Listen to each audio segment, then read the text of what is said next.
जास्त वेळ मी घेणार नाही आधी जाहीर करतो. आणि त्याच्या आता मी माने मॅडम जवळ बसलो म्हणलं मेनू काय आहे आणि तरी माझ्या हळून काय सांगितलं की अंगूर रबडी आहे.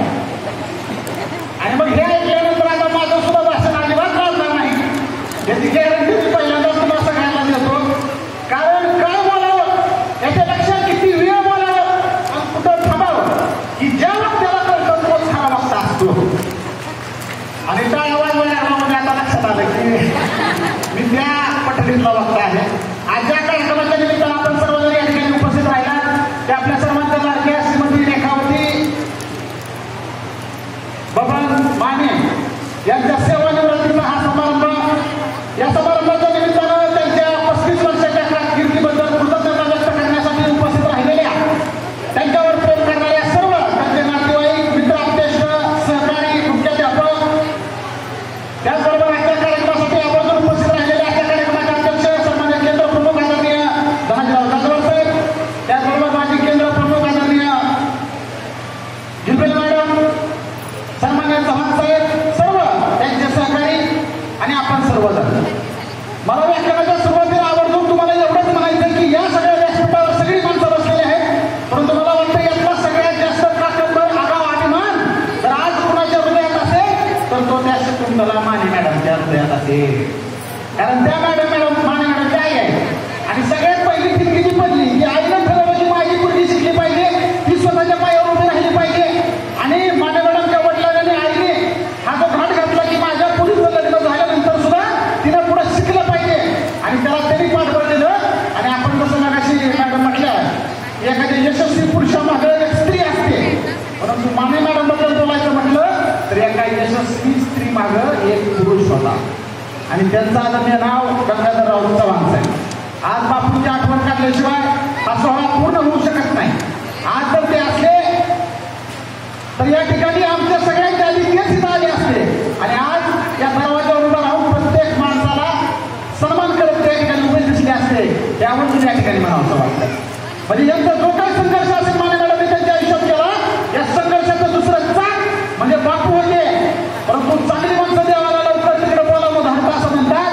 म्हणून 2014 साली बापू गेल्यानंतर मोठ्या हिमतीनं मॅडम उभा राहिल्या आणि त्याच्या आधीचा जर काळ आपण पाहिला 1991 साली त्यांची जी सुरुवात झाली ती पुणे जिल्ह्यातल्या मावळसारख्या एका दुर्गम भागात आणि तिथं जायला रस्ता नव्हता तरी सुद्धा माझ्या बायकोला त्या शाळेपर्यंत सोडवण्यासाठी जर कोणतं वाहन नसेल तर मी सायकलवर तिला तिच्या शाळेपर्यंत सोडायला जाईल अशी भावना बापूंची होती. त्यामुळे बापूंनी अक्षरशः सायकलवर बसवून मॅडमला मागे बसवायचं. 3 मुलं होती मॅडमला त्यातली 2 मुलं आज त्या ठिकाणी उपस्थित आहेत त्यांना इकडं त्यांच्या आईने सांभाळलं परंतु तिथं नोकरीच्या जागी कसं काय करायचं ती शिरल्या करायचं म्हणून एक मुलगी लहान होती माधुरी तिला घेऊन मॅडम तिथं सर्व्हिसला गेल्या.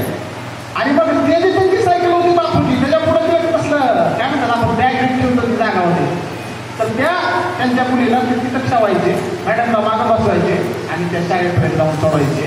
मॅडमची 35 वर्षाची जी काही सेवा शिक्षणाबद्दलची झाली असेल सेवा झाली असेल मला वाटतं त्याच्यामध्ये बापूचा सुद्धा तितका हात आहे. कारण माणसं काम करतात परंतु ते काम करायला प्रवृत्त करणारी माणसं सुद्धा तितकी महत्वाची असतात. म्हणून त्यांच्या संपूर्ण या संघर्षामध्ये त्यांच्या कुटुंबियाचा वाटा आहे बापूंचा वाटा आहे त्यांच्या आईचा वाटा आहे वडिलांचा वाटा आहे त्यांच्या लेकरांचा सुद्धा वाटा आहे. कारण लेकरं सुद्धा आली पण ती ताप जायला नव्हती नाहीतर आताच्या आया जर बघितल्या तर सगळ्यात पहिल्यांदा डोक्याला हात त्या पुढील लेकरांचा असते बाबा असतं नसलं जन्माला तरी खाताना कुणी ताप दिला नव्हता. हे सगळ्याच आहे सगळ्याच्या घरचं आहे का नाही. बायका हसायला लागल्या तर त्यांना पुन्हा पटायला लागले म्हणजे आताचे अपडेटेड आहेत. परंतु त्यांची जी 2 मुलं होती आणि 1 मुलगी या तिघा लेकरांनी सुद्धा त्यांना समजून घेतलं की आपली आई किती कष्टानं काम करते आणि त्याचा संस्कार त्यांनी लेकरावर सुद्धा टाकला. शिक्षक कोण असतो 4 भिंतीच्या आतमध्ये फक्त लेकरांना दुसऱ्याच्या लेकराला शिकवणारा शिक्षक असतो का तर नाही. दुसऱ्याची लेकरं घडवता जो स्वतःच्या घरातल्या लेकरांना सुद्धा घडवतो तोच खरा शिक्षक असतो. आणि तो शिक्षक आता ते माने मॅडम आहे. कारण त्यांच्या 3 लेकरं जर पाहिली तर उच्च शिक्षित झाली. बापूंचा व्यवसाय हा दुरुस्तीचा होता इलेक्ट्रॉनिकचा त्यांना छंद होता. विचार करा की असा 15 नवरा असेल की बायको कुठेतरी नोकरीला मोठ्या पदावर आणि त्याच गावात मग तुझं जिथं कुठं नोकरीला जातील तिथं मी येतो आणि कुणाच्या तरी दुकानात मी आपण काम करत राहतो.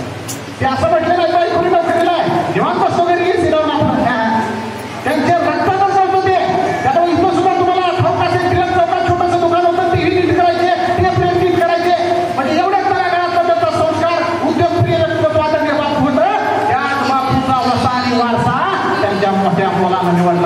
आणि आज बालाजी चव्हाणचं इथं दुकान आहे. आणि बालाजी चव्हाणचं दुकान असताना बापूंचा वारसा त्यांचा उद्योगाचा त्या पराडा स्वीकारला आणि आज त्या उद्योगामध्ये चांगली भरभराट करतायत. मोबाईलचं सुंदर दुकान आहे. मला म्हणायचं काय की बापची सावली असते आणि त्या सावलीत आपण सगळे वाढत असतो.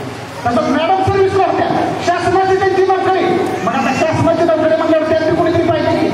मग त्यांचा लहान मुलगा गिरीश चव्हाण यांनी देखील पहिल्यांदा SRP मध्ये भरती झाले, पोलीस भरती करायला लागले आणि SRP मध्ये भरती झाल्यानंतर सुद्धा आपल्याला मोठं काहीतरी म्हणजे स्वप्नवडाची मागून त्याने अभ्यास सोडून दिला नाही आणि एकाच वेळेस 2 परीक्षेमध्ये त्यांनी मेरिट काढलं.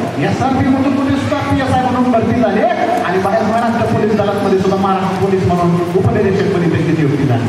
मग त्यांनी परत इकडं ही लाईन निवडली आणि आज मुंबईमध्ये आम्हाला सांगताना अभिमान वाटतो का खंडर की आमचा दाजी तिथं AP आहे. अशा पद्धतीचं सुंदर काम ते मुंबईत करत आहे. हे शक्य झालं फक्त मॅडमच्या आणि बापूंच्या त्या लेकरावर केलेल्या संस्कारामुळे. आपण पुढे जात असतो परंतु त्याच्यासोबत आपण आपल्या लेकरावर संस्कार केला पाहिजे. माने मॅडम आज कधी रिटायर होत आहात आणि खरा शिक्षक ती असते की ज्यांना अशा कार्यक्रमाच्या दिवशी सुद्धा रजा घेत नाही. सदावर साहेबांनी तर सांगितलं स्वतः केंद्र प्रमुखांनी की माझ्याकडे याचा अर्ज झाला नाही. म्हणजे याचा अर्थ काय की ज्यांनी आज सुद्धा शाळेत शिकवून आले. हेच गरजेचं असतं. मला सुद्धा आमचे वडील शिक्षक होते. राजकारणी माणसं म्हणजे डोक्यात बाहेर आणली नको म्हणजे आता 2 वर्ष देतो म्हणजे आता माझ्या रजा आल्या देऊ नका. शेवटच्या दिवसाच्या 5 वाजेपर्यंत तुम्ही सेवा केली पाहिजे. तो खरा शिक्षक आहे. म्हणून कुठं तुम्ही रणांगण सोडताय आणि हे पुन्हा आहे का. आज हे ज्यावेळेस पायउतार होतील त्यावेळेस त्या शाळेमध्ये जाण्याचा मान त्यांचा गेलेला शिक्षक म्हणून. त्यामुळे 4 भिंतीच्या आत शिक्षण तुमचं संपलं. पण आता तुमची दुसरी इनिंग चालू झाली 4 भिंतीच्या बाहेरचं शिक्षण, ते म्हणजे सामाजिक शिक्षण. आता समाजाला प्रेरित करत राहा आणि तुमच्या निवडणुकीचा सगळ्यात जास्त आनंद इथं कुणाला झाला असेल तो म्हणता कुणालाच नाही. सगळ्यात जास्त आनंद ह्यांच्या नातवंडाला झाला आहे की आजीचा आता सगळ्यात जास्त वेळ आम्हाला मिळणार आणि सगळ्यात जास्त दुःख कुणाला झालंय आमच्या सगळ्यात नाही. सगळ्यात जास्त दुःख तुमच्या विद्यार्थ्यांना झालंय जे डोळ्यात अश्रू आणून तुम्हाला त्या ठिकाणी आता अलविदा करते. मगाशी गिरबिले मॅडमने खूप छान सांगितलं आणि अशी जिगरी मैत्रीण आयुष्यात एक तर असावी म्हणजे आपली सुद्धा चांगली सर्व्हिस होते. त्यांनी एक खूप सुंदर मला वाटतं तुम्ही सांगितलं गोरा मॅडमने सांगितलं की मॅडमनी कधीही कुणाबद्दल निगेटिव्हिटी पसरवली नाही. लक्षात नाही म्हणजे शिक्षकाचं नातं असं आहे का की आपण सगळं समाजाला पॉझिटिव्ह देण्यासाठी जन्माला आलेला आहोत आणि आपल्या शिक्षकामध्ये सगळ्यात अवघड गोष्ट केंद्र प्रमुखाला माहित असते, शिक्षणाधिकाऱ्याला माहित असते.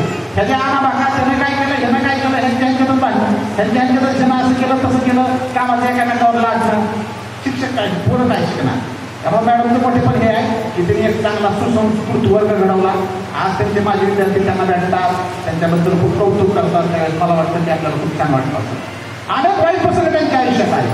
पण बघा की मगाशी छाया मॅडम बोलता म्हटल्या की दोन्ही पुढं हरवली होती. एका आईसाठी त्याच्यापेक्षा मोठं दुःख कोणतं असू शकते का. उस्मानाबादला त्या डिअर करत होत्या आणि भाड्याच्या खोडीत राहत होत्या. बापू दुकानावर कामाला निघून गेले आणि हे 3-4 वर्षाची पोरं असते गिरीशराव आणि बालाजी. हे म्हणले चला आपण आईकडे जाऊ. हे एकामेकाला हाताला धरून निघाली पाहिजे. आता तसल्या शहरामध्ये दोघच बाहेर पडली कुणालाच पत्ता नाही. हरवली की पोरं.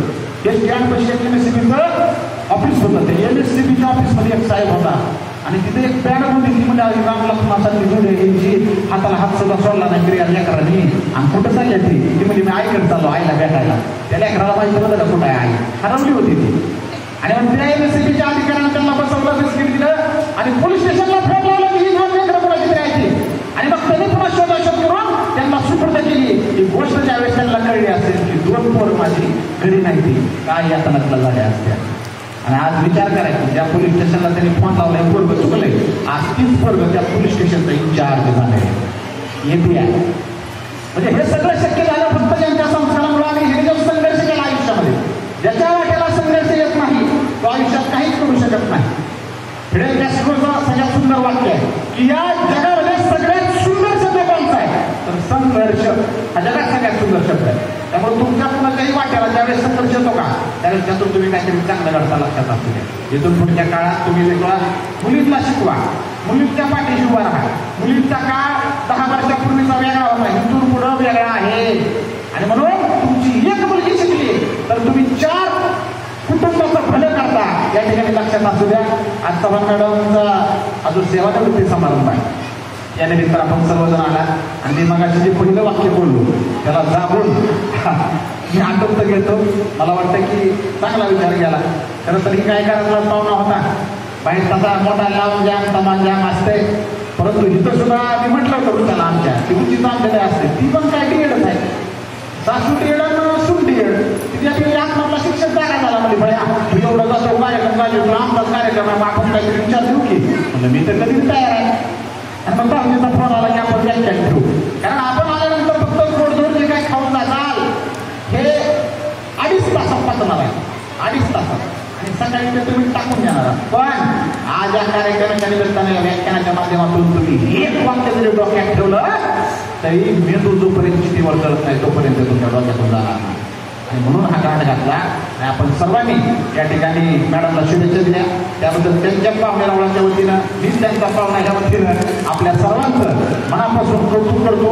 अतिशय महत्वाचा वेळ आपण या कार्यक्रमासाठी काढला.